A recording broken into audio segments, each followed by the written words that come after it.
ये एक काल्पनिक कहानी है और दिल को गहराइयों तक छू जाने वाली। एक बार स्वर्ग में विचरण करते हुए कृष्ण और राधा एक दूसरे के सामने आ गए। विचलित से कृष्ण, प्रसन्नचित से राधा। कृष्ण सकपकाए, राधा मुस्कुराई। इससे पहले कि कृष्ण कुछ कह पाते, राधा बोल उठी, कैसे हो द्वारिकाधीश। जो राधा उन्हें कान्हा कान्हा कहकर बुलाती थी, उसके मुख से द्वारिकाधीश का संबोधन कृष्ण को भीतर तक घायल कर गया। फिर भी किसी तरह अपने आप को संभाल लिया उन्होंने और बोले राधा से, मैं तुम्हारे लिए आज भी वही कान्हा हूं। तुम तो मुझे द्वारिकाधीश मत कहो। आओ बैठते हैं। कुछ मैं अपनी कहता हूं, कुछ तुम अपनी सुनाओ। सच कहूं राधा, जब जब भी तुम्हारी याद आती थी, इन आंखों से आंसुओं की बूंदें निकल आती थी। राधा बोली, मेरे साथ ऐसा कुछ नहीं हुआ। न तुम्हारी याद आई, न आंखों से आंसू बहा, क्योंकि हम कभी तुम्हें भूले ही कहाँ थे। जो तुम याद आते, इन आंखों में तो सदा तुम ही थे। कहीं आंसुओं के साथ निकल न जाओ, इसलिए रोते भी नहीं थे। कान्हा, प्रेम से अलग होने पर तुमने क्या खोया, इसका एक आईना दिखाऊं तुम्हें। कुछ कड़वे सच प्रश्न सुन पाओ तो सुनाऊं। कभी सोचा है इस तरक्की में तुम कितने पिछड़ गए। यमुना के मीठे पानी से जिंदगी की शुरुआत की और समुद्र के खारे पानी तक पहुंच गए। एक उंगली पर चलने वाले सुदर्शन चक्र पर भरोसा कर लिया और 10 उंगलियों पर चलने वाली बांसुरी को भूल गए।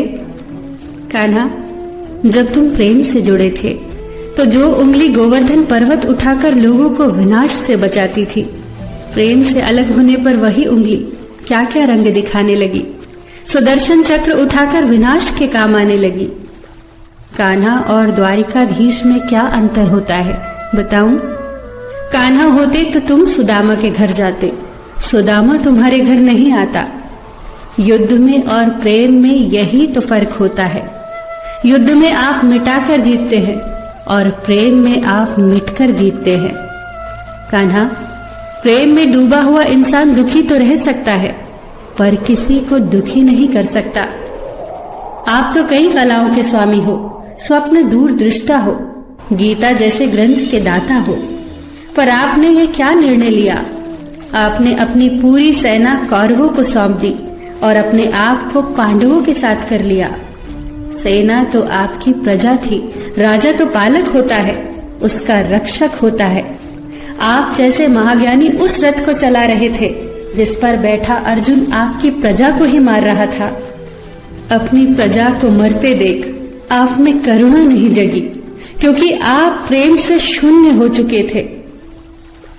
आज भी धरती पर जाकर देखो, आपकी द्वारिकाधीश वाली छवि को ढूंढते रह जाओगे। हर जगह, हर मंदिर में मेरे ही साथ खड़े नजर आओगे। मैं जानती हूँ कान्हा, लोग गीता के ज्ञान की बात करते हैं, उसके महत्व की बात करते हैं, पर धरती के लोग युद्ध वाले द्वारिकाधीश पर नहीं, प्रेम वाले कान्हा पर भरोसा करते हैं। गीता में मेरा दूर दूर तक नाम नहीं है, पर आज भी लोग उसके समापन पर राधे राधे कहते हैं। ये कहानी काल्पनिक जरूर है, पर इसके भीतर छिपी सीख बहुत महत्वपूर्ण है। श्री कृष्ण के पास कभी किसी प्रश्न का उत्तर ना हो, ऐसा तो हो ही नहीं सकता, परंतु राधा द्वारा लगाए गए प्रश्न चिन्हों पर कान्हा मौन रहे। यही तो है प्रेम में समर्पण का भाव। पराक्रम में हमें हर किसी को हराना होता है, तब भी हम जीतकर भी हार जाते हैं, परंतु प्रेम में एक ही कईयों का दिल जीत लेता है।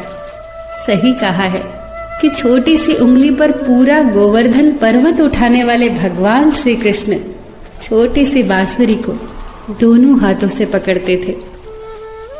फिर मिलेंगे दोस्तों अगली कहानी के साथ। तब तक के लिए अपना ख्याल रखना और हमेशा मुस्कुराते रहना।